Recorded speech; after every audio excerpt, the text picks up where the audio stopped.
Thank you. So, but yeah, this is work of a whole group, mostly located in Grenoble, and we work on snow avalanches and mitigation of risk in land use planning. And in this field, all approaches are more or less based on something like the Swiss guideline, which propagates a large amount of snow downslope. And we really think that it has strong shortcuts and limitations, and that we need to find new paradigms. We need to switch from something which is quasi-deterministic to something like that takes into account the probabilistic nature of hazard and uncertainties.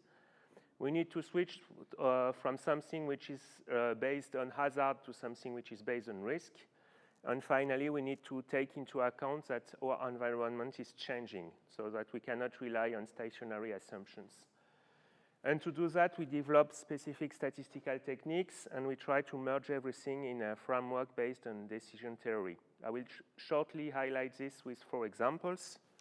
So the first one is the development of an approach that allows evaluating reference hazards and related uncertainties in, let's say, a fair way. And my opinion is that for this, the main challenge which is now remaining is to be able to integrate better the rich data which is available on the field, like LiDAR and remote sensing, within the calibration. Also, there is a challenge related to being able to find compromise usable in practice, because it's always computationally intensive. The second axis is to use the result of such simulation for risk assessment, combining hazard probabilities with vulnerability of element at risk in run-out zones to get some risk estimates to be compared to acceptability thresholds.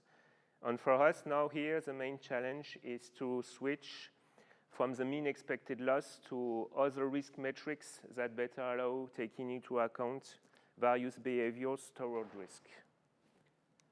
The third axis is to use these risk estimates for designing different structures by cost minimization. This is something really integrative that sums out some fluid mechanics, interaction with structures, vulnerability and costs. And here, for example, it's optimal design of an avalanche dam, which has its minimum for a given dam height in terms of costs, and also the difference between classical and Bayesian approaches, which highlight the influence of uncertainty of the result.